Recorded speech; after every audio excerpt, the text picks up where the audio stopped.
GB হাসপাতালের বিভিন্ন সমস্যা নিয়ে এবার সরব হয়েছে এসইউসিআই। বুধবার সংগঠনের প্রতিনিধি দল দেখা করেন আগরতলা জেবিপি হাসপাতালের মেডিকেল সুপার ডক্টর শঙ্কর চক্রবর্তীর সঙ্গে। কথা বলে তাদের বিভিন্ন দাবি দাওয়া নিয়ে।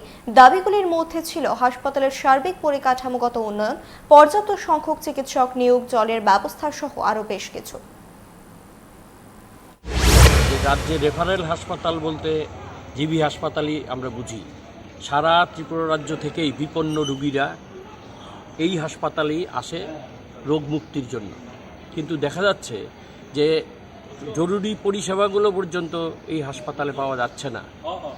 জল থেকে শুরু করে, পানীয় জল থেকে শুরু করে জরুরি বিভাগগুলো, এবং দেখা যায় হাসপাতালে রোগীরা প্রায় ঘন্টার পর ঘন্টা অপেক্ষা করে, ডাক্তার নেই, বিশেষজ্ঞ চিকিৎসকের দরকার।